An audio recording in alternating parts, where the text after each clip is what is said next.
자, 오늘 강의와 관련된 부분에서 출제되었던 기출문제들을 한번 풀어볼 거예요. 그래서 기출문제를 뭐 답을 아는 것 과정도 물론 중요하지만 여기서 출제됐던 내용들이 차후에 또 시험에 출제될 수도 있는 것들이기 때문에 그런 부분에 좀 포인트를 맞춰서 좀 내용을 봤으면 좋겠어요. 그래서 2003년도 우리가 이제 아까 앞서 선수의 어떤 스윙 수준과 성격에서 모건의 빙산형 프로파일에 대한 공부를 했단 말이에요. 여기서 아까 기억나는 것 중에 빙산형 프로파일 가장 기억에 남는 게 뭐죠? 활력. 누가? 우수 선수가. 즉 비우수 선수에 비해서 다른 5가지 요인들에 비해 활력이 굉장히 높게 나타나더라라는 거죠. 그래서 이걸 가지고 우수한 선수가 가지고 있는 어떤 성격적 특성들을 우리가 알아볼 수가 있었고, 그러니까 그런 것들이 어떤 운동 심리학이나 스포츠 심리학에서 굉장히 중요한 것이기 때문에 문제로 또 출제되어 왔고 또 출제될 수 있고 그런 문제인 거죠.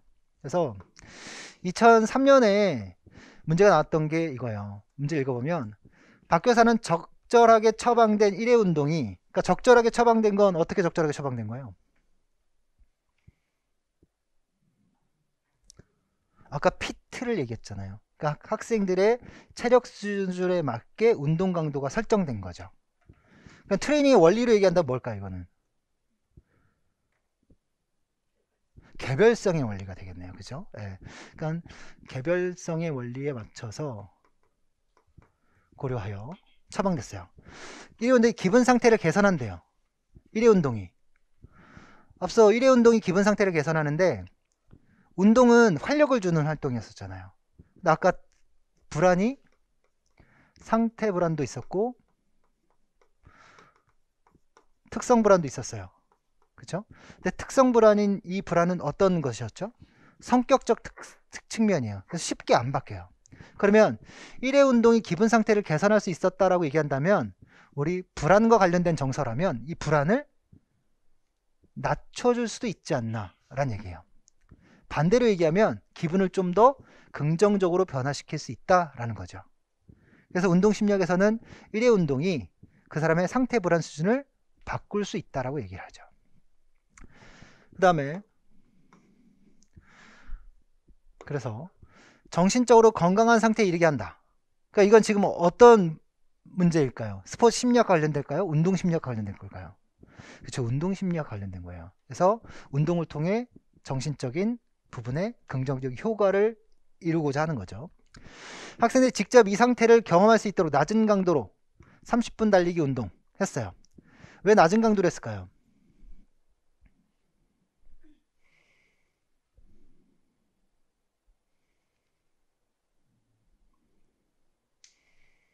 왜 낮은 강도로 했을까요?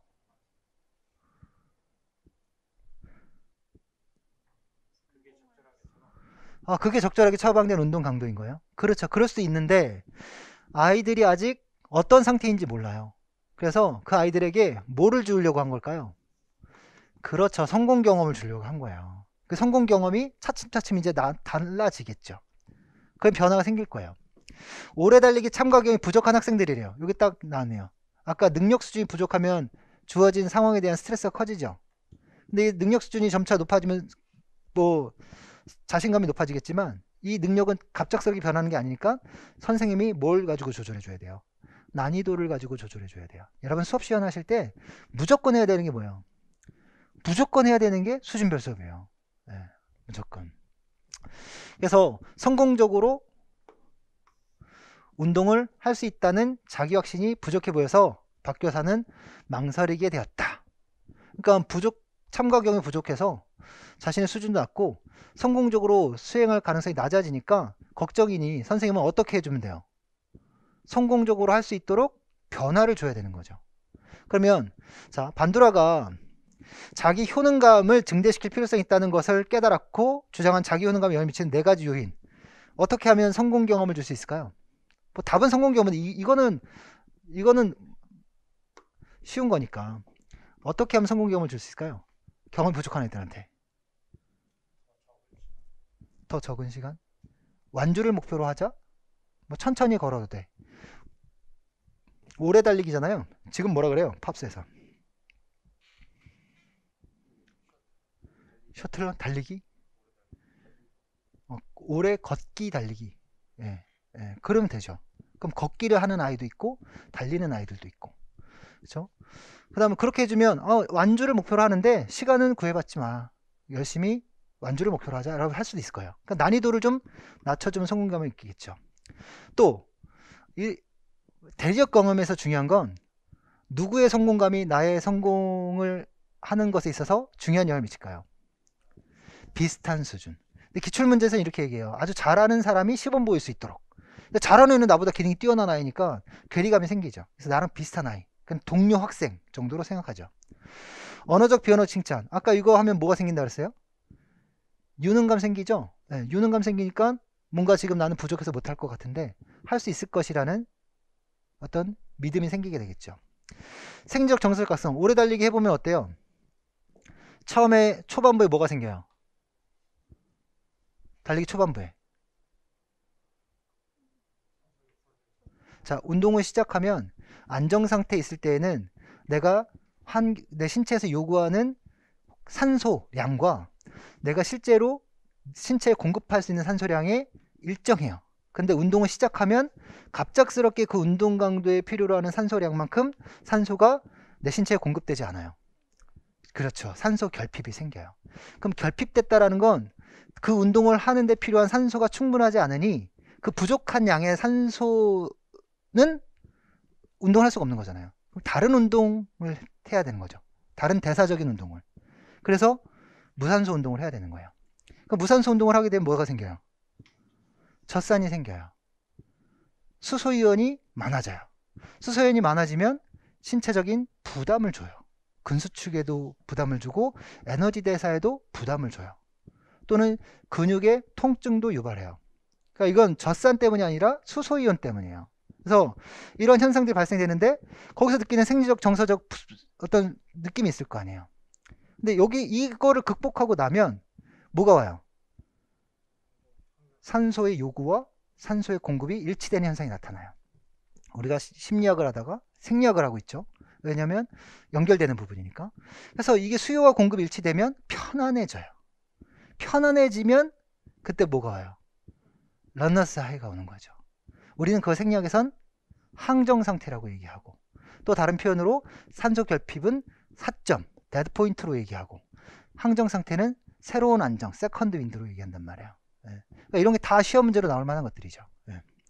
그래서 그런 것들을 긍정적으로 해석할 수 있으면 운동은 재밌어지는 거죠. 그래서 이걸 그냥 쓰는 문제였고 이건 또 여러 번 또 나와요. 자, 오래 달리기 운동 직후에 학생들은 모건이 제시한 빙산형 프로파일의 기본 상태를 경험할 것으로 기대된다. 프로파일 평균보다 낮은 점수를 나타내는 부정적 기본 상태 요인을 4가지만 쓰세요라고 얘기했어요. 이것도 웃긴 거죠. 뭐 더 얘기할 것도 없지만 여기서는 긴장, 우울, 불안, 피로, 혼란과 관련된 부분이고 이 직후에 학생들이 체험할 것이 뭐겠어요?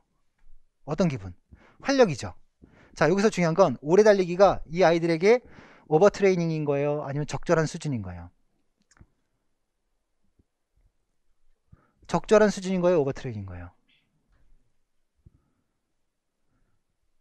아니, 여기서 적절하게 처방된 1위 운동 개선할 건강 이렇게 한다는 사실을 알고 오래 달리기 걷기 부족한 학생들인데 적절하게 처방하려고 한 거죠. 적절하게 처방하려고 해서 만든 거예요. 근데 그러면 운동하고 나서 활력을 기대해야 되는 거잖아요. 근데 만약에 여기서 이제 문제 상황을, 요 상황을 어떤 강도로? 오버 트레이닝의 강도로 만들어주면 이땐 여기가 어떻게 돼요? 바뀌겠죠. 그런 문제가 예상이 되지 않아요? 그래서 앞서 얘기했죠. 역빙산형이 나타난다고. 그러니까 이 문제는 못 푸는 게 아니라 모르는 게 아니라 너무 쉬운 건데 이걸로 예상해 볼 만한 건 활력이 오히려 떨어질 수 있다라는 걸 얘기하고 싶은 거죠. 이건 운동심리학에서 또 얘기하는 얘기들이고 그래서 여기 보면 자, 운동심리적 효과에 관한 신문 칼럼의 일부래요. 그래서 기억, 니은에 해당하는 용어를 쓰세요. 앞서 설명했던 내용도 여기 또 다 담겨 있겠죠.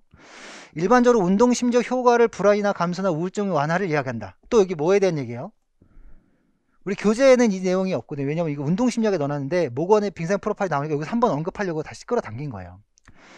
운동심리학에 대한 얘기죠. 그래서 부정적인 심리상태 벗어나는 효과이다. 그런 운동의 효과는 부정의 감소에 그치지 않고 긍정의 확장이라는 적극적 관점으로 이해해야 한다. 그래서 지금 심리학은 과거에는 부정적인 정서를 낮추고 긍정적인 정서를 높이는 거에 초점을 맞췄어요. 근데 부정적인 정서가 사라지는 것은 아니거든요. 그렇다고. 그래서 나를 가지고 있는 나의 부정적인 정서도 있고 긍정적인 정서가 있는데 이것은 낮추기가 어려워요. 네. 낮추기가 어려워요. 그러면 내가 긍정적인 어떤 생각을 가지게 만들려면 이 긍정의 영역을 넓혀야 되는 거죠. 그래서 긍정심리학을 얘기하는 거예요. 네. 그러면 이게 더 크니까 상대적으로 작아지잖아요. 그죠? 어쨌든 그래서 대표적인 예로 운동을 하면 기분 상태 검사지 6가지 요인 중 무엇이 상승한다? 이미 우리는 뭐가 얘기했어요? 활력에 대해서 얘기했단 말이에요. 그렇죠? 자, 이제 이게 어떤 운동이에요? 근데 우리 이제 운동 심리학을 먼저 공부했으면 이 내용이 이제 적절하게 와닿을 텐데 운동 심리학에서 얘기하는 것은 일반인들이 운동을 하게끔 만들어야 돼요. 그럼 일반인들의 신체적인 능력 수준에 비슷한 수준의 운동 처방이 이루어져야 돼요. 그래야 운동할 때 어떤 느낌을 가져요? 재밌다. 할만했다. 운동 중에 굉장히 재밌었다. 그러면 운동 중에 재밌었다는 느낌을 받으면 뭘 느껴요? 다음에도 또 하고 싶다. 그죠? 운동 중에 마약을 먹었어요. 아유, 죄송합니다. 마약을 먹었어요. 근데 다음에 또 운동을 하면 또 마약을 또 준대요. 그럼 하겠어요? 마약이라는 어감이 안 좋죠? 예. 맛있는 음료수를 줬대요. 또 먹고 싶겠죠? 그거 똑같은 거죠. 그러니까 그렇게 해줘야 되는 거예요. 그래서 한편 긍정적인 정서는 운동이 끝난 후에만 나타나는 것이 아니라 운동을 하는 동안에도 극도의 행복감으로 나타나게 한다. 그러니까 운동 중에 어떤 행복감을 느끼면 어떤 성분들이 머릿속에서 나올까요? 도파민, 세로토닌, 몰핀, 여러 가지의 어떤 그 신경화학적 물질들이 분비가 돼요. 그 중에서 우리는 마약성 어떤 물질들이 뇌에서 굉장히 기분 좋은 행복감을 느끼는 것처럼 느끼게 해준다는 거죠. 그래서 이런 현상을 무엇이라고 하는데 이를 연구한 여러 운동심리학자들은 이것을 표현한 단어로 희열감이라고 표현하기도 하고 편안함, 우아함, 파워 등을 제시했다. 희열감, 기분 좋은 느낌이겠죠.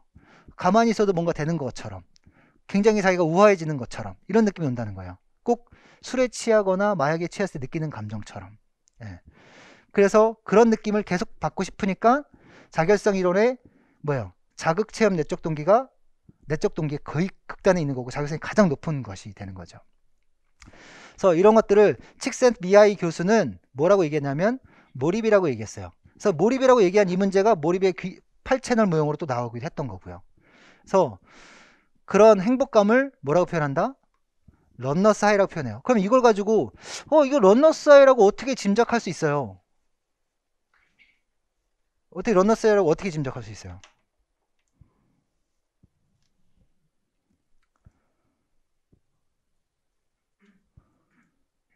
운동을 하는 동안이 지금 여기 운동이 없어요. 어떤 운동인지. 그죠? 이게 달리기 이렇게 표현했으면 좋겠는데 이 단서가 어디 있어요? 그렇죠. 그렇죠. 여기 있죠. 달리기를 하는 사람들이 운동 중에 느끼는 기분 좋은 희열감. 이걸 얘기하는 거예요. 그러니까 런너스 하이가 되는 거죠. 그래서. 그죠? 네. 이것도 여러분 잘 아시는 내용이니까. 네. 그래서 주어진 문제에서는 이제 강사인 저도 문제를 출제하거나 할 때 쓸데없이 타이핑하고 싶겠어요? 아니거든요. 출제위원들은 한 달 동안 들어가 있단 말이에요. 그럼 거기서 필요한 내용 넣고 불필요한 내용 빼놓고 주어진 그림의 단서는 다 의미 있는 단서들이에요. 네, 그걸 다 하나하나씩 뽑아봐야 되는 거죠. 가끔가다 이제 놓칠 때가 있는 거죠. 요 단서들은 안 보고 그냥 문제에 매몰되다 보면 놓치기 쉬워요. 그런 게 아는 게 틀리는 문제들이 바로 그런 거예요. 저도 그런 실수를 하고요. 그렇게 문제가 출제됐었죠. 성격에서는.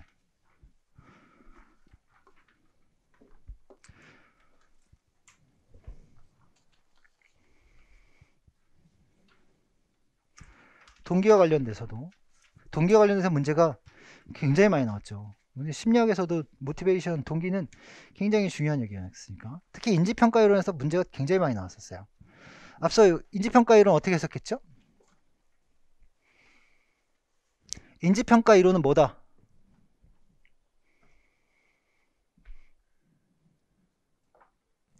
자, 이렇게 막히는 이유는 뭐냐면, 인지평가 이론을 해석, 이 이론의 개념을 정확하게 떠올려서 그 텍스트만 떠올리려고 하는 거예요. 그러니까 단어로 접근하는 거죠. 이해하려고 하는 게 아니라. 그래서 아까 그랬을 때 인지평가라고. 예. 뭐를 인지해요? 아유. 예, 사건을 인지해요. 사건 또는 보상을 인지해죠. 그리고 뭘 해요? 해석해요. 그걸 어떻게 해석하느냐? 어떻게? 주관적이겠죠. 그게 뭐에 영향을 미쳐요? 내적 동기에 영향을 미친다라고 얘기하는 거예요. 근데 이 사건이 해석될 때 어떻게 받아들일 수 있는 거예요? 통제적으로 받아들일 수도 있고 정보적으로 받아들일 수 있다라고 얘기한 거죠. 그럼 끝인 거잖아요. 이 이론은. 그쵸? 그래서 나온 문제가 바로 이 문제예요.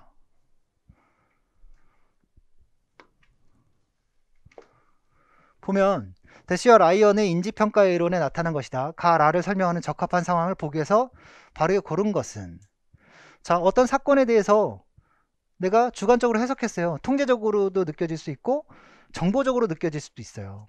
통제적인 것은 내가 통제하냐 남이 통제하냐인데, 남이 통제하면 남이 결정하는 거잖아요. 내가 통제하면 내가 결정하는 거고. 인지평가 이론에서 중요한 건 아까 우리 뭐 얘기했죠? 자결성과 유능성에 대한 얘기했단 말이에요. 그럼 내가 통제하면 자결성은 어때요? 높겠죠? 얘는 자결성이 낮겠죠. 긍정적으로 해서 유능감이 높겠죠? 얘는 유능감이 낮겠죠. 그래서 중요한 건 이 내적 동기가 증가하는 요거라는 말이에요.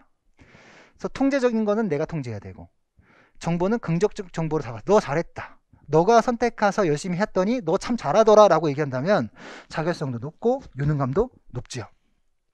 보세요. 기억에 소라가 휴식 시간에도 자발적으로 스스로 뭐예요?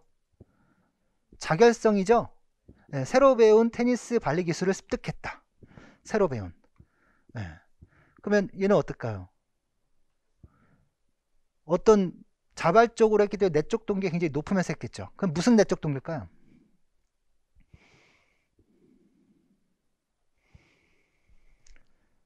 자결성 이론으로 얘기한다면.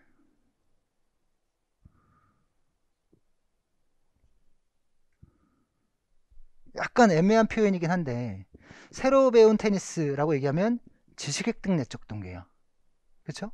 근데 발리 기술을 습득해서 어떤 성취감을 뒀다면 이거는 성취 내적 동기죠. 근데 여기는 어떤 무엇을 배웠다라에 초점을 맞춰야 되니까 지식 획득 내적 동기 또는 운동 기술을 습득한 습득 동기가 될 거예요.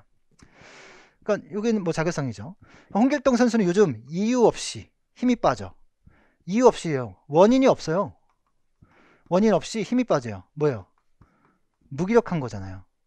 이거는 자결성 이론으로 얘기한다면 무동기에 해당되는 얘기고, 인지평가 이론에서 이런 부분은 해석하지 않아요. 그렇죠? 철수는 수영을 잘한다는 긍정적 정보를 누구로부터 받았어요? 체육 선생님부터 받았어요. 그럼 내가 어떤 느낌을 받아요? 나는 수영을 잘하는구나 라고 얘기하겠죠. 뭐가 높아져요? 유능감이 높아지죠. 그렇죠? 영수는 선배 눈치 때문에, 선배는 어디 있어요? 바깥에 있는 사람이잖아요. 눈치를 줘요. 시선을 줘요. 그것 때문에 억지로 야간훈련에 참여했대요. 자결성이 떨어지는 거죠. 외적 동기잖아요. 그쵸? 어떤 외적 동기의 어떤 규제일까요?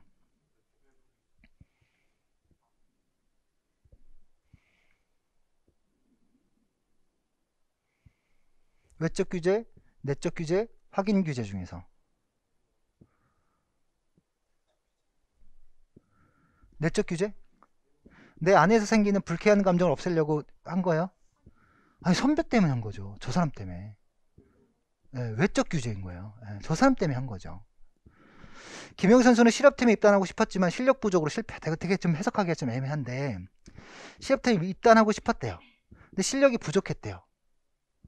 그쵸? 내가 원한 건 실업팀에 입단하고 싶었던 건데 내가 실력이 부족했기 때문에 실패했대요. 그러면 실력이 부족해서 실패한 것에 대해서 내가 원하고자 하는 것도 얻지 못했고 내가 나에게 들어오는 어떤 이 결과에 대한 정보들이 부정적으로 왔단 말이에요. 그러니까 어때요? 실패했으니까 유능감이 떨어지죠. 예. 그렇죠. 만약에 입단하고 싶었지만 실력 부족으로 실패했다. 이런 사람이 어떠한 마인드셋을 갖고 있으면 고정 마인드셋을 갖고 있으면 뭐가 되는 거예요? 무기력감으로 가는 거예요. 그러니까 이런 사람을 어떤 마인드셋을 바꿔줘야 돼요? 성장 마인드셋으로 바꿔줘야 되겠죠. 그러니까 이것은 실력 부족이 아니라 무슨 부족이다? 노력 부족이었다. 노력을 열심히 하면 다시 너는 실업팀에 갈 수 있고 유능감을 되찾고 멋진 선수로 성장할 수 있을 것이다 라고 얘기할 수 있겠죠. 그렇죠? 이런 문제였어요. 그러니까 이와 관련돼서도 자결성 이런 관련된 문제로 나올 수 있는데 실제로 그런 문제들이 출제가 된 거고요. 여러분들은 이게 프린트에 다 있으니까 필기에 대한 부담은 없죠. 네. 제가 해드릴게요. 자, 성취 목표 성향에 대한 부분인데 이 부분도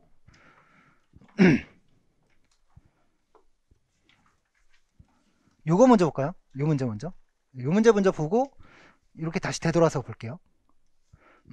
2016년 문제. 자, 지금 배우지 않았던 내용들은 그때 가서 하겠습니다. 왜냐하면 그때도 똑같이 해놨으니까. 자, 학교 스포츠 클럽에 참가하고 있는 학생들 SNS 대화 내용이래요. 보면서 준영이하고 민재하고 수정이가 있는데, 자, 문제에서 지금 물어보는 사람은 민재하고 수정이만 물어봐요. 근데 이 문제도 되게 헷갈렸던 선생님들이 뭐냐면 준영이하고 민재하고 수정이를 다 써요. 그럼 채점을 못 하는 거예요. 그죠? 어쨌든 자, 하루도 운동을 하지 않으면 내 마음속에 뭐가 느껴져서 죄책감이 느껴져서 내 마음속에 생기는 부정적 정서를 없애려고 하는 거죠. 그러니까 이게 무슨 규제예요? 의무감, 내적 규제에 해당되죠. 나는 운동에 소질이 없어서 학교 스포츠 클럽에 참가하기 싫었는데 소질이 없대요. 능력이 없대요. 이게 유능감 되게 떨어지는 애네요. 그죠? 참여하지 않으면 친구들과 놀 시간이 없을 것 같아서. 아까 나는 스포츠 클럽에 참여하는 이유가 친구들하고 놀려고 참여하는 거야. 그러니까 내가 하려고 했던 본질과는 상관없는 걸 위해서 참여하게 되는 거잖아요. 이러면 무슨 규제가 되는 거예요? 어떻게 친구하고 놀려고 선배의 눈치 때문에 억지로 이렇게 하면. 그죠? 나는 살이 너무 쪄서 걱정이야. 그래서 체중 감량을 위해 방송 댄스 학교 스포츠 클럽에 가입했어. 방송 댄스를 열심히 해서 아이돌처럼 예쁜 몸매를 만들 거야. 네. 근데 여기선 좀 더 얘기해주고 싶지만 이것만으로 충분한 단서는 돼요. 왜냐하면 뭐를 눈에 보이는 걸 확인하고 싶어서 살이 빠지는 걸. 그러니까 뭐가 돼요? 확인 규제가 되는 거죠. 그래서 대시와 라이언의 자기결정성 연속체, 이거 뭐였었죠?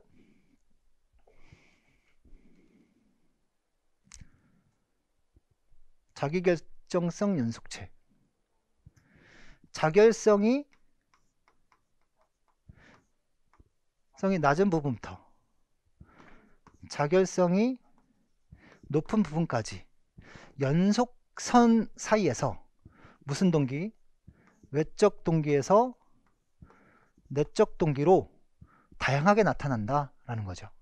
그 중에 외적 동기에 외적 규제, 내적 규제, 확인 규제가 있는 거고, 내적 동기에 지식 획득 내적 동기, 성취 내적 동기, 자극 체험 내적 동기가 있는 거죠. 그쵸? 이럴 때 가장 뭐가 높아져요? 내적 동기가 높아진다 라고 설명하는 게 바로 자결성 연속체예요. 그 중에 이제 자결성이 내 안에서 결정되는 자결성의 어떤 분기점이 이루어지는 구간이 여기다 라고 얘기했어요. 그쵸? 그럼 선생님 여기입니까? 여기입니까? 라고 딱 잘라서 말하기는 어려운데 요 사이 구간에서 형성됩니다 라고 얘기하고 있어요. 그쵸? 됐죠? 하타 유능성 동기 이론은 뭐 앞서 잠깐 언급하긴 했지만 그러니까 쉽게 설명하면 뭐 이따도 할 거지만 유능감을 느끼게 해주면 뭐 한다는 얘기예요. 또 도전한다, 더 숙달 시도한다라는 거예요. 그러니까 아이들이 운동에 참여해서 어떤 활동에 참여하게 만들고 싶다라면 뭘 줘라? 성공 경험을 줘라. 그리고 유능성 동기를 만들어라. 유능성 동기는 새로운 숙달을 시도한다. 새로운 숙달을 시도하면 계속 반복 연습에 참여할 것이다. 그러면 수행의 향상을 기대할 수 있다. 이거예요. 그러면 축구 못하는 아이한테 축구 클럽에 와가지고 하자라고 얘기하면 어떤 과제를 주면 좋을까요?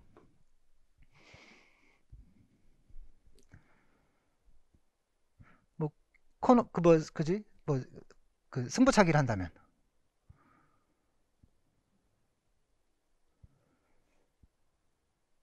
승부차기 거리를 좁힐까요? 골대를 막 키울까요?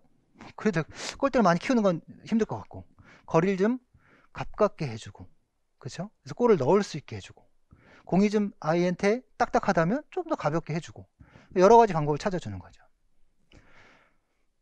자, 여기 볼게요.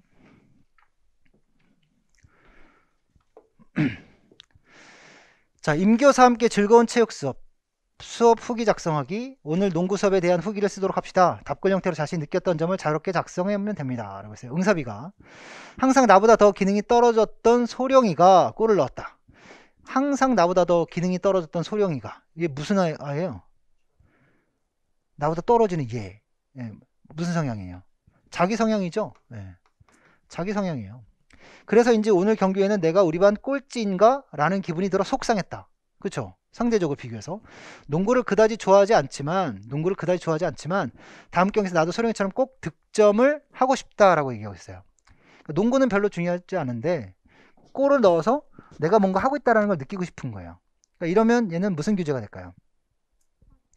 즐겁지 않지만 확인받고 싶은 거예요. 득점을 넣어서 결과를 보고 싶은 거죠. 이러면 확인 규제가 되죠. 예. 임교사가 응사비가 농구 경험이 별로 없어서 그런 거야. 선생님이 앞으로 응사비에게 많은 수업 분위기를 만들어줄게. 맞는 수업 분위기. 그러면 얘는 자기 성향이니까 얘한테 맞는 분위기를 만들어준대요. 어떤 분위기 만들어줘야 돼요? 농구 경험이 별로 없어서 우리는 꼴찌인가? 응사비에게 맞는 수업 분위기를 만들어준대요. 응사비는 자기 성향인인데?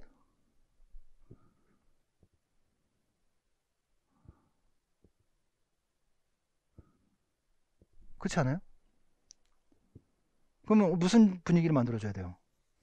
수행 중시 분위기 만들어줘야 되는데?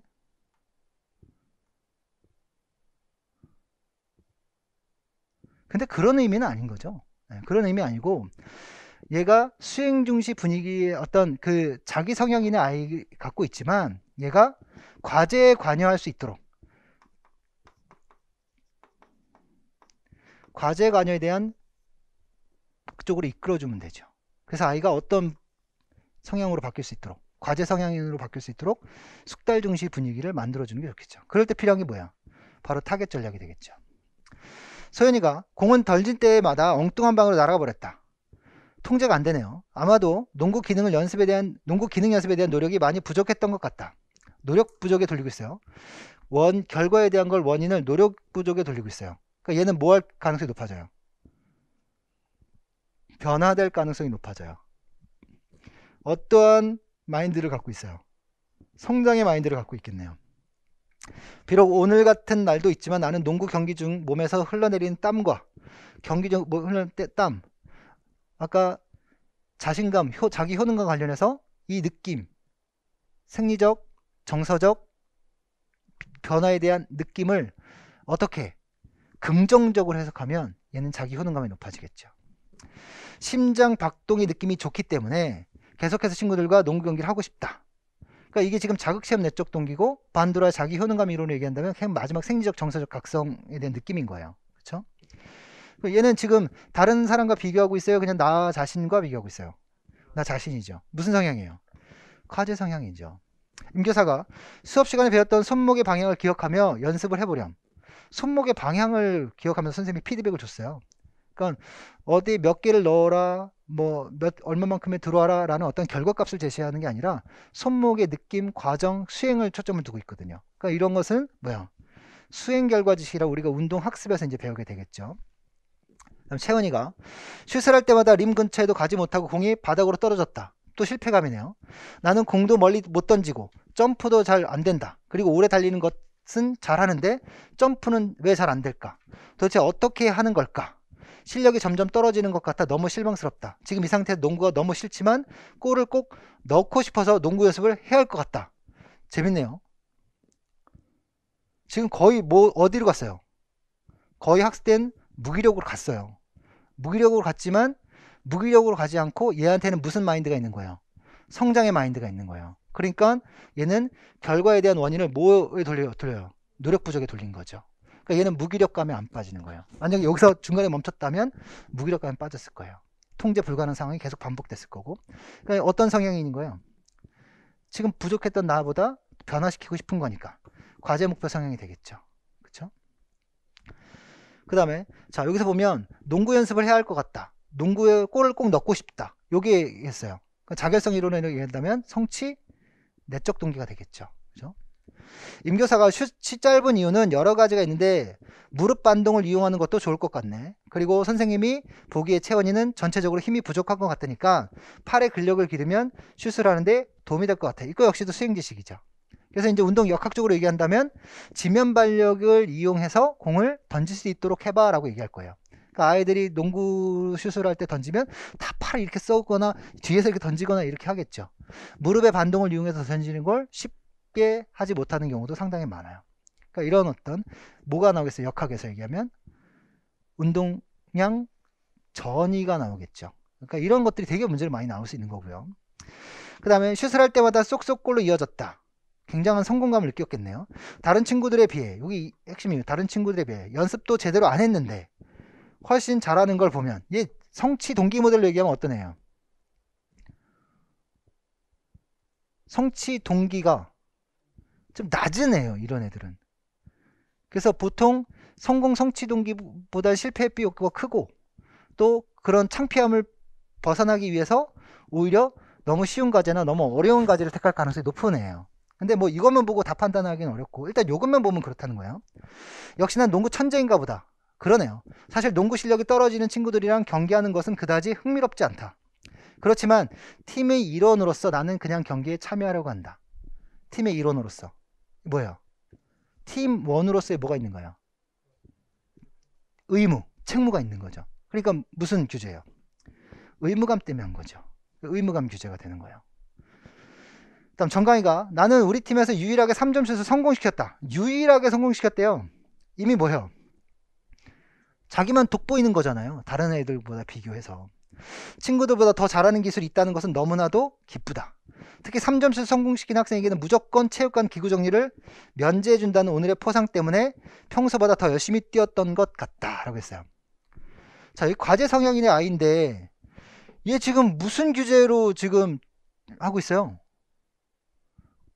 얘는 이미 농구도 잘해요. 3점슛도 성공할 수 있어요. 근데 포상을 뭘로 줬냐면 면제로 줬어요. 이게 우리가 정적 강화, 부적 강화, 정적 처벌, 부적 처벌이라는 게 있는데 지금 면제니까 빼준 거예요. 근데 청소라는 건 불쾌한 거잖아요. 불쾌한 걸 없애줬더니 그게 뭐가 되는 거야? 상이 되는 거죠. 불쾌한 적을 없애서 좋은 행동을 증가시키는 거잖아요. 이게 무슨 강화라고 그러죠? 부적 강화라고 얘기할 거예요. 근데 체육관 기구장에 면제해준다는 오늘의 포상 때문에 평소보다도 열심히 뛰었던 것 같다라고 하기보단 이렇게 외적 규제로 만들어줘서 그 해주기보다는 좀 더 과제에 집중하게 해주는 게 좋죠. 그럼 어떻게 좀 좋을까요? 더 어려운 3점 슛보다 더 어려운 딥3?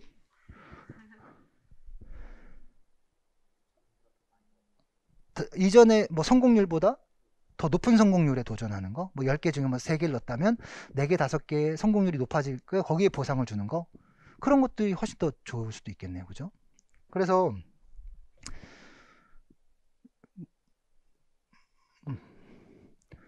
이렇게 했어요.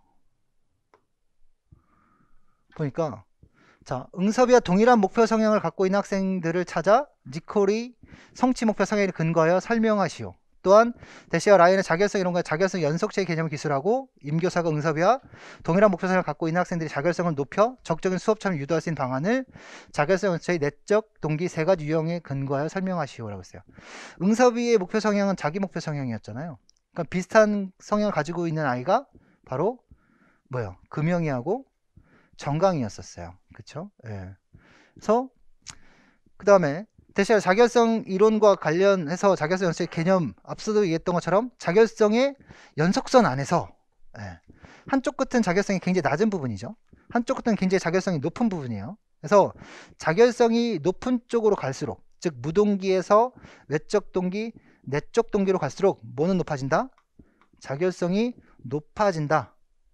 이 연속선 안에서 내적 동기로가 높아지는 곳으로 갈수록 자결성이 높아진다라고 설명할 수도 있고 반대로 자결성이 낮은 것에서 자결성이 높은 것으로의 연속성상의 내적 동기는 높아진다라고 얘기할 수도 있죠. 임교사가 응사비와 동일한 목표성을 갖고 있는 학생의 자결성을 높여 적극적인 수업 참여를 유도할 수 있는 방안을 자결성 연습의 내적 동기 세 가지 유형에 근거해 쓰래요. 지금 금영이하고 정강이니까 아까 금영이는 무슨 규제였어요? 의무감 규제였어요. 정강이는 외적 규제였어요. 그러니까 팀원들과 함께 하는 게 재미없는데 그냥 팀원이니까 어쩔 수 없이 하고 있는 거예요. 그러면 뭘 주면 좋을까 이럴 경우에? 어쩔 수 없이 그냥 가가지고 뛰는 건데 뭘 부여해야 돼요? 이미 공부를 하셨던 분들도 있고 잠깐만 좀 언급을 하면 협동학습 모형을 한다고 생각해 봅시다. 또는 스포츠 교육, 네? 역할을 부여하는 거. 그것도 좋아요. 책무성을 부여하는 거. 근데 협동학습 모형의 가장 중요한 책무는 뭐예요? 상호? 의존적? 그것도 좋아요. 네. 어떤 구성원 팀원과의 상호작용을 통해서 무엇을 달성할 수 있다? 팀 목표를 달성할 수 있다 라는 거죠. 그래서 뭘 줘야 돼요? 팀 목표를 부여해야 돼요. 팀 목표를 부여하고 잘하는 친구니까 잘하는 친구가 못하는 친구를 도와줄 수 있는 동료 교수의 어떤 역할을 부여해 주면 돼요.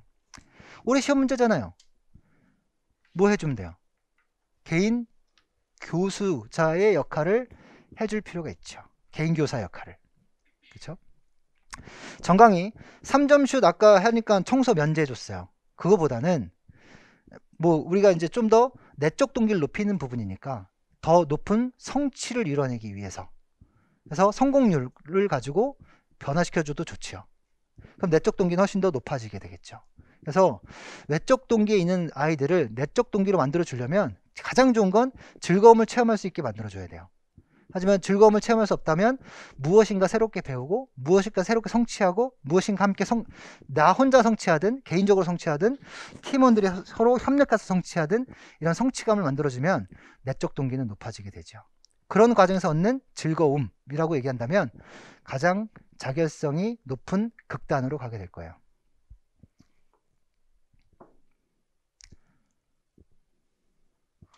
동기 분위기.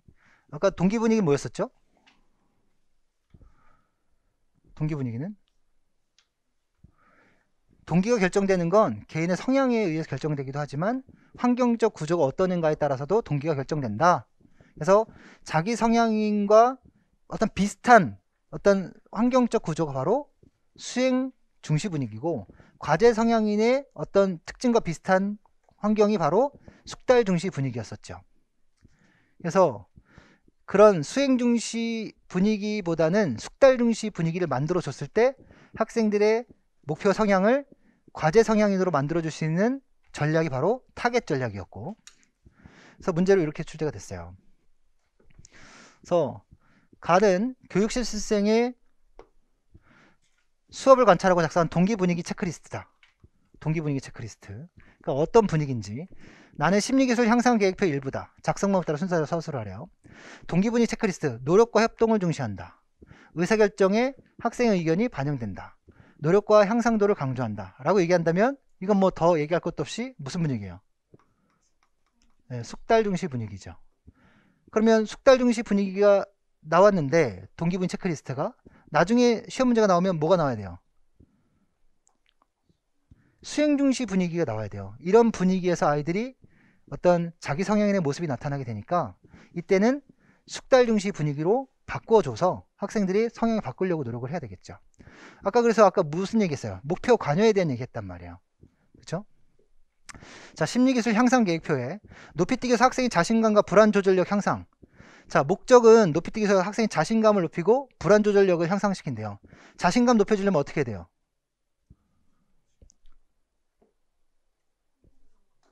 자신감은 내가 상황을 통제할 수 있는 능력이에요.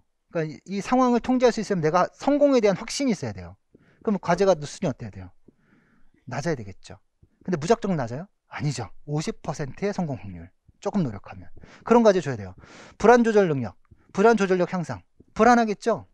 아까 매트그레스의 스트레스 과정이 환경적 요구와 개인의 지각된 능력과 두 가지의 어떤 반응성, 스트레스 반응, 그게 행동 결과를 일으킨다라고 얘기했어요. 그래서 이게 비슷해야 어느 정도 불안이 적절하게 나타나고 수행이 향상되겠죠.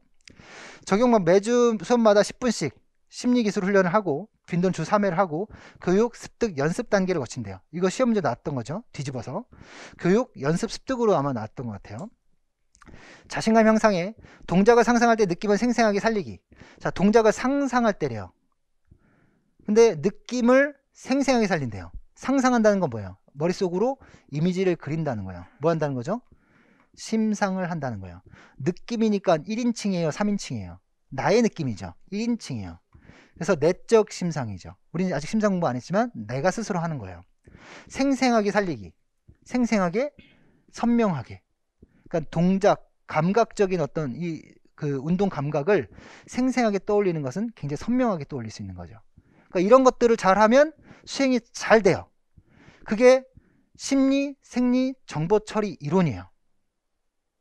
그러니까 내가 느끼는 어떤 반응성에 뚜렷하고 선명하게 떠올리면 떠올릴수록 그걸 반복 연습하면 수행이 향상이 기대되는 거죠. 그래서 심사효과에 대한 제이콥슨의 심리 신경근 이론으로 설명하고 있다. 이게 심리 생리 정보 처리 이론이거든요. 그래서 보면 심리 신경근 죄송해요. 심리 신경근 이론은 그 심리 생리 정보 처리 이론과는 조금 달라요. 제가 심리 생리 정보 처리 이론을 설명해 드리려고 하다 보니까 그랬는데, 자, 일단 요거 먼저 생각하면 내가 어떠한 생각을 하면 신경을 쓰면 그 신경이 움직임을 상상하면 그 명령이 신경을 통해서 근육에 전달되겠죠. 근데 이 근육을 활성화시켜서 움직임을 만들어내야 되는데 이미지 트레이닝 심상을 하는 건 그 근육을 활성화되기 직전까지예요. 그럼 이제 계속 그런 것들을 떠올리다 보면 내 실제 근육이 움직여지진 않았지만 그런 움직임을 수행하기 위한 신경 경로가 만들어져요. 그리고 그것을 근육이 저장해요. 나중에 그런 어떤 상황이 나타나면 그런 동작을 상상했던 동작이 실제로 나타나게 되는 거죠. 재밌게도 경기 수행을 하기 전에 그렸던 그림이 있어요. 머릿속으로. 뭐 아까 배드민턴이라고 하셨죠. 배드민턴 할 때 어떤 상황을 딱 그려놓고 가는 경우 있어요. 그러니까 상대편이 좀 몇 번 경기를 해본 사람인데 이 상대편이 주로 이제 공격하는 루틴이 보이잖아요. 그런 루틴에 이럴 때는 이렇게 반응을 해야지. 그 전까지는 반응 못했었는데 그 반응해야지 라고 얘기하면 내가 상상했던 상황이 그대로 나타날 때가 있잖아요. 그때는 자연스럽게 그 동작이 나타나죠. 이게 바로 심리신경근 이론에서 얘기하는 거예요. 그러니까 우리가 과거에 2차 세계대전 당시에 미국의 조종사가 적지에 침투했다가 불시착을 했어요. 그럼 불시착을 했으면 이제 뭐 포로로 잡혔을 거 아니에요. 근데 포로로 잡혀서 굉장히 오랜 기간 동안 감옥에 갇혀 있었어요. 그리고 이제 포로 교환의 어떤 제네바 협정인가에 따라서 포로 풀려났거든요. 풀려나서 왔는데 가장 먼저 한 게 뭐냐면 골프 치러 간 거예요. 나는 지금 자유를 느끼고 싶다. 근데 골프를 잡혀가기도 전에도 포로 잡히기 전에도 골프를 잘 쳤어요. 싱글 이렇게 쳤어요. 70타 때 쳤어요. 근데 7년간의 시간 동안에 포로 잡혀 있었는데 풀려나고 골프 쳤는데 70타 때가 나오는 거예요. 어떻게 그럴 수 있냐? 당신 무슨 일을 했냐? 뭐 어떻게 되냐? 감옥에 갇혀 있었던 거 아니냐? 이렇게 얘기했더니 맞다. 뭐 했냐? 그랬더니 감옥에 갇혀서 매일 필드에 나가는 걸 상상했대요. 그리고 그 필드에 나가는 상상을 아주 뚜렷하고 선명하게 떠올렸대요. 그러니까 그것을 근육이 기억하고 있는 거죠. 그러니까 실제 경기를 해도 똑같은 매일 연습했던 것처럼 그런 결과가 나오더라는 거예요. 그래서 자, 기억을 보면 이런 핵심 개념이 뭐냐 보면 심리신경이론 핵심 개념은 근육기억이다. 심상을 하면 실제 동작 하는 것과 똑같은 순서로 근육에 자극이 전달되고 근육이 운동기억을 강화시켜준다 라고 얘기하고 있어요. 아직 우리는 안 한 거니까. 이거 니은 같은 경우 이건 체계적 둔감한데 이런 넘어갈게요. 그때 가서 할게요. 그 다음에 여기 봅시다. 자, 다음은 로버스의 타겟 전략을 적용한 교사의 수업 반성일지다. 밑을 친 기억 니은에 적용된 원칙의 명칭을 순서대로 쓰세요 라고 했어요. 자, 학교 스포츠 클럽 전국대회를 앞두고 축구팀의 응집력을 높이기 위해서. 응집력은 뭐예요?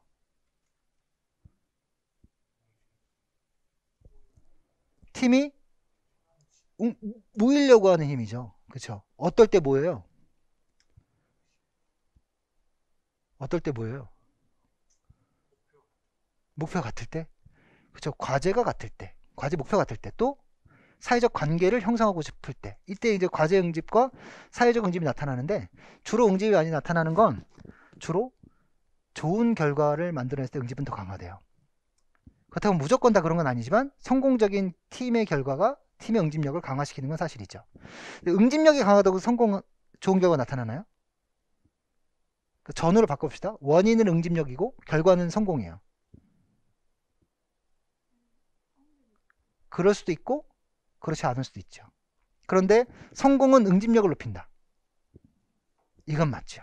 그래서 어떤 두 팀의 응집력이 똑같은 상황에서 성공과 실패는 분명히 다를 텐데 성공은 분명히 그 팀의 응집력을 높여준다는 거죠. 자, 그래서 타겟 전략의 6가지 원칙 중 서로 다른 원칙을 1주차, 2주차에 적용해 보겠습니다 라고 얘기했어요. 그래서 이게 타겟이 하루에 이게 다 끝날 수도 있지만 순차적으로 적용될 수도 있는 거예요. 수업 활동에 관한 결정을 내릴 때 이미 나왔죠. 결정의 주체가 되어야 된다. 학생들에게 의견을 무료로 노력했다. 학생들이 자율적인 의사결정 능력을 갖고 있다고 믿어주는 선택권을 보였다. 뭐예요? 권위죠, 권위. 학생 한 명 한 명이 스스로 결정을 내릴 능력이 좋아질 것으로 기대된다. 학생들이 스스로 리더십을 발휘할 수 있도록 강조했다. 리더십을 향상시킬 기회가 학생 한 명 한 명에게 고르게 돌아갈 수 있도록 역할을 교대하게 했다 라고 얘기했어요. 협동학습 모형을 하면 또는 동료 교수 모형을 하면 뭘 해요? 역할 교대를 하죠. 자, 여기서 우리 TPSR 모형도 얘기할 수 있어요. 이런 쪽으로 넘어가면 그렇지만 이게 이제 리더십과 어떤 이타적인 거고 어떤 배려와 관련된 부분이고 또는 더 나아가서 팀을 이끌어 나가는 리더십과 관련된 부분이잖아요. 그러면 이건 수준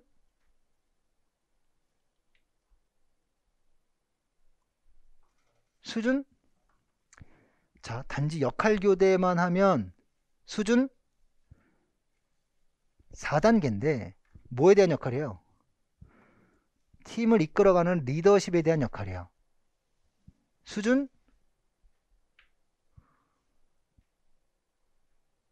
학급의 리더로서 성장하기. 수준 5단계죠. 5단계. 단지 어떤 무엇을 가르치고 돌보고 배려하는 수준을 얘기한다면 수준 4단계고 학급의 리더로서 학급에 봉사하는 것을 얘기한다면 더 큰 성장이에요. 그 다음 기술과 작전의 숙달에 필요한 연습 스케줄은 학생들이 서두르지 않도록 여유를 줬네요. 학생 개개인이 현재의 기술 수준에서 상급 기술과 작전으로 넘어가기 전에 충분한 연습 기간을 줬대요. 그러니까 지금 여기 앞에 뭐 줄친 니은뿐만 아니라 이 전체 내용이 그 내용이죠. 시간을 충분히 줬다. 시합을 앞두고 준비 기간에 압박을 느끼지 않고 연습하도록 했다. 약점이 단기간에 보완되기 어려우면 장기적으로 기간을 넉넉하게 잡고 연습해 두도록 했다. 그래서 결과도 중요하지만 과정도 중요해요. 그래서 학생들이 과정에 집중할 수 있도록 하기 위해서는 뭘 줘야 돼요? 시간을 줘야 되겠죠. 그렇죠? 그래서 이런 문제가 나왔잖아요. 아까 동기 분위기의 체크리스트가 나왔고 지금 타겟 전략이 나왔잖아요. 그럼 다음에 뭐가 나와야 돼요? 이 동기 분위기가 가지고 있는 힘이 나와야죠. 힘. 동기 분위기가 가지고 있는 시사점이 나와야 되는 거죠. 어떻게 변화시킬 수 있는가? 이게 뭘 바꿀 수 있는가? 또 새로운 신인으로 얘기한다면 목표 관여에 대해서 과제 관여를 할 수 있게 만들어줘야 된다. 이런 얘기가 나와야 되겠죠. 귀인 이론에서의 문제인데요. 우리 귀인의 차원에 대한 얘기 했잖아요. 그러니까 귀인 이론에서는 요 내용이 주죠. 요 내용이. 그죠? 이게 가장 핵심이죠. 요 내용들이. 그래서 가장 바람직한 귀인은 무엇이냐? 라는 문제였어요. 근데 아까 지금 오늘 약속이 있어서 이제 가셨는데 선생님이 그 질문을 하셨어요. 뭐라고 얘기했냐면 노력으로 귀인하면, 실패를 노력으로 귀인하면 앞서도 얘기했지만 어떤 일이 벌어져요?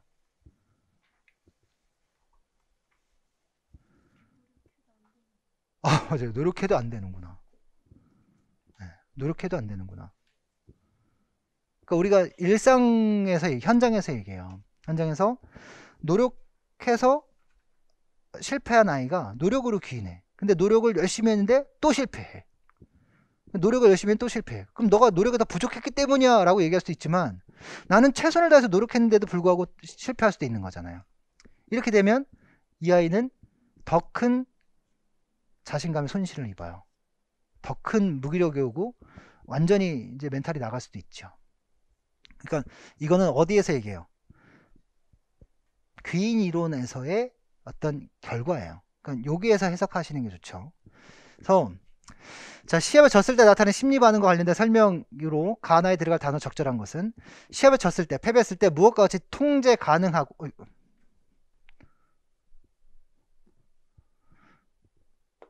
통제 가능하고, 또 가난이 기인하면 통제 가능한 건 뭐 있어요? 하나밖에 없어요. 노력밖에 없어요. 미래에 대한 기대감을 높일 수 있다. 뭐 했기 때문에? 패배했기 때문에 미래에 대한 기대감 뭐예요? 승리를 기대할 수 있다. 뭐에 기인하면? 노력에 기인하면. 이거죠. 자, 상황에 의해서 이 요인에 기인했을 때 나타나는 포기나 절망보다는 희망을 가질 수 있고, 미래는 현재와 다른 수행을 할 수 있다는 믿음을 갖게 된다.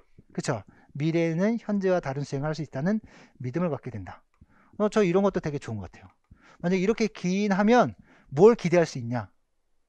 라고 물어본다면 이걸 쓰면 되죠. 전 이런 게 더 좋은 문제 같아요. 그 다음에 나에서 뭐가 높은 학생은 시합에 졌을 때 실망하거나 좌절하지 않고 긍정적인 태도를 유지하는 경향이 있다. 이들은, 이게 핵심, 타인과의 비교가 아니라 자기 자신과 비교를 하는 사람이다 라고 얘기하고 있어요. 그러면 봐봐요. 예전의 문제 2010년도 문제거든요. 그럼 뭘 얘기해 줘야 돼요?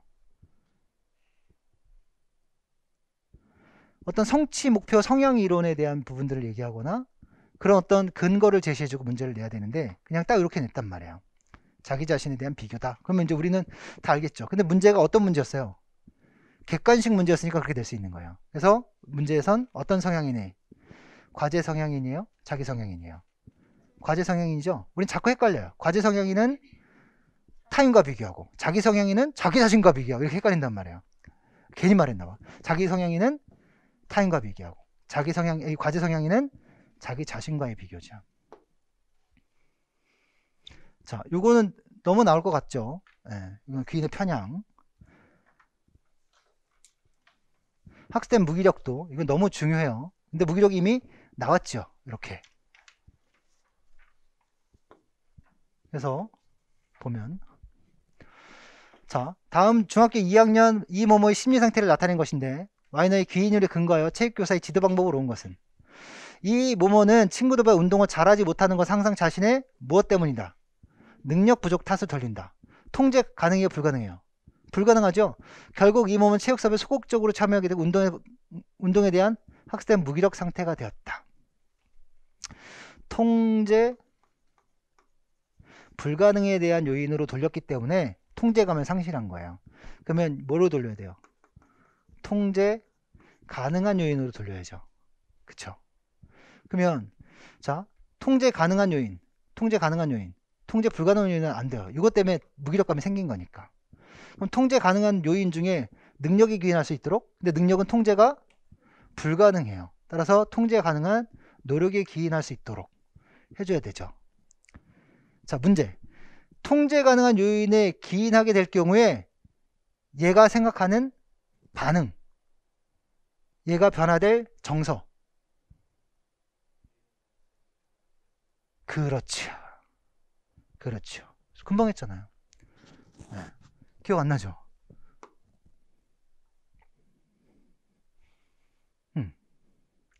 미래에는 현재와 다른 수행을 할 수 있다는 믿음이 생긴다는 거죠. 그래서 저는 문제 낼게요. 이런 문제. 이거를 쓰세요. 아이가 어떠한 정서 상태로 바뀌어질 수 있나요?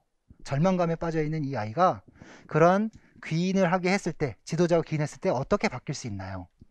이게 가장 핵심이잖아요. 그죠?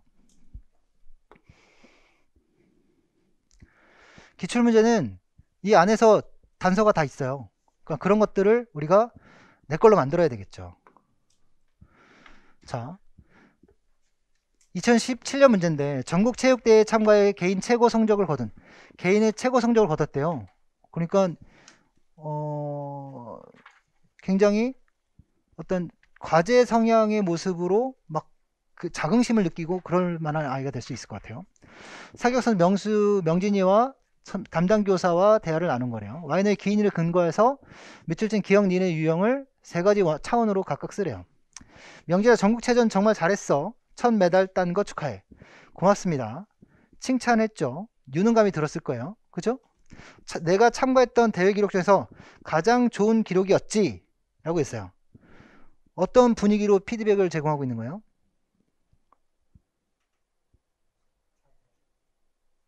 그쵸, 숙달 중시 분위기로 명진이를 대하고 있는 거예요. 김 교사는. 왜요? 자신이 참가했던 대회잖아요. 그 중에 자기 기록 중에 최고 기록을 한 거잖아요. 뭐에 초점을 맞췄어요? 향상에 초점을 맞췄으니까. 네, 운이 좋았죠. 네, 운이 좋았죠. 이거는 뭐 어떻게 표현할 수 있을까요? 겸손으로 표현할 수 있을 것 같아요. 겸손. 근데 운은 어떤 요인이에요? 외적이에요? 통제 불가예요? 또 불안정이에요? 이렇게 되면 뭘 기대할 수 있을까요? 외적인 거니까 일단 긍지는 떨어져요. 그쵸? 통제 불가능하니까 내가 이 다음의 결과를 통제할 수 없어요. 불안정적 요인이니까 달라져요. 미래의 성공을 확신할 수 없다. 이렇게 되죠. 그러니까 잘못된 기인이 되는 거예요. 이 아이에게. 그래서 운이라니 넌 사격 선수로서 재능이 뛰어나 뭐예요? 능력을 얘기하고 있어요. 그래서 너는 재능이 뛰어나니까 내적이고 또 안정적이고 통제 불가능한 요인에 돌리고 있어요. 큰 데에 나가서도 떨지 않잖아. 예. 큰 데에 나가서 떨지 않는데요. 큰 데는 뭐예요? 큰 데에 나가보셨잖아요. 큰 대회는 어때요? 긴장돼요. 우리나라의 큰 대회는, 학생들이 나가는 큰 대회는 뭐가 없어요? 관중이 없네요. 그쵸? 근데 큰 대회는 관중이 있어요. 물론 관중이 없어도 수많은 관계자들이 있어요. 그럼 뭐가 생겨요? 사회적인 관계 속에서 영향을 미쳐요.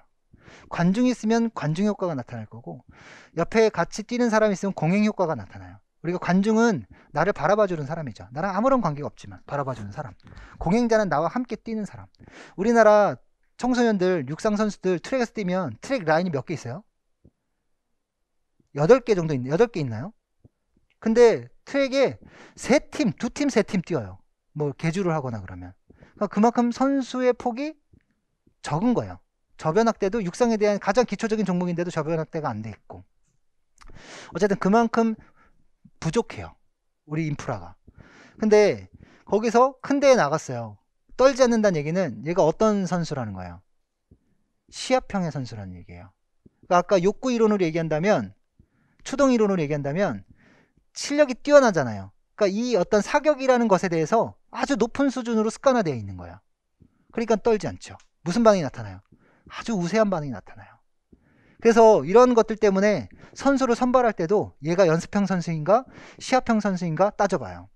그래서 연습형 선수면 시합장에 가서 못하고, 아까 저 같은 경우 학교에서는 난리 부르스를 치면서 시합장 가면 쫄아가서 못하는 저 같은 사람은 시합 때 못 뛰는 거죠. 연습 때는 정말 잘해도. 근데 연습 때는 조금 부족하더라도, 동기가 떨어져 좀 부족하더라도 시합장 가서 정말 잘하는 사람이라 이런 사람이 뽑히죠. 실제로 미국에서 피겨스케이팅 선수를 선발할 때 그런 일이 벌어졌어요.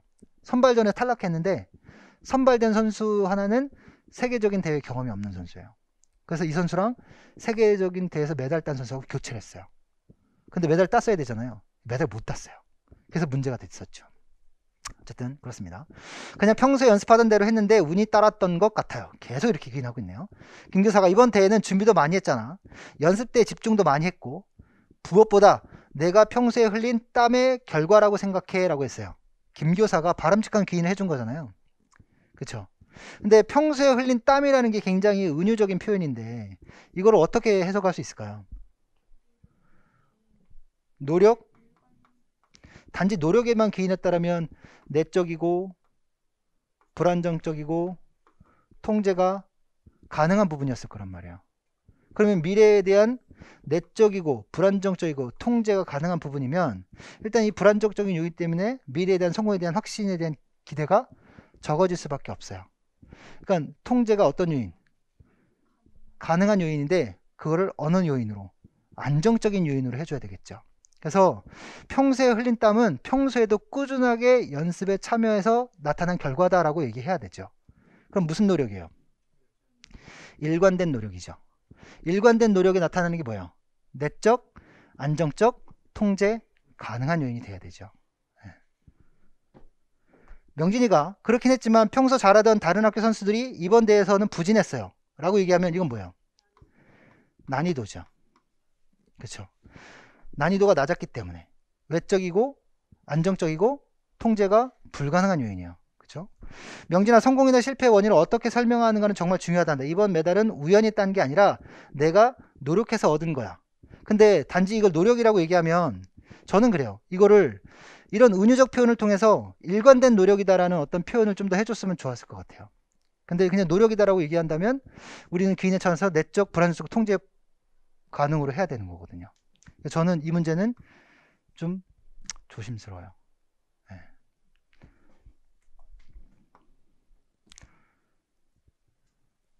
그 다음에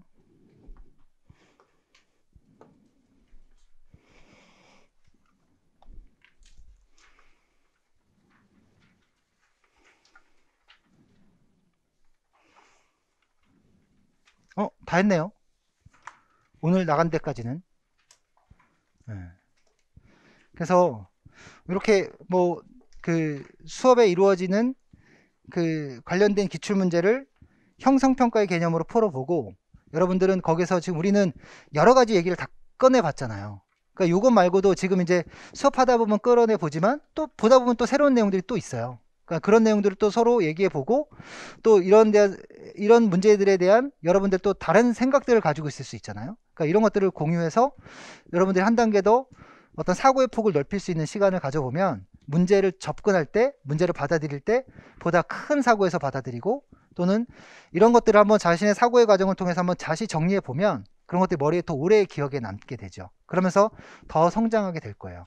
그래서 오늘 수업은 여기까지 하고요. 10분만 쉬었다가 한번 우리 코칭 시간을 가져볼 수, 스터디 시간 한번 가져볼 수 있도록 하겠습니다. 네, 수고하셨습니다.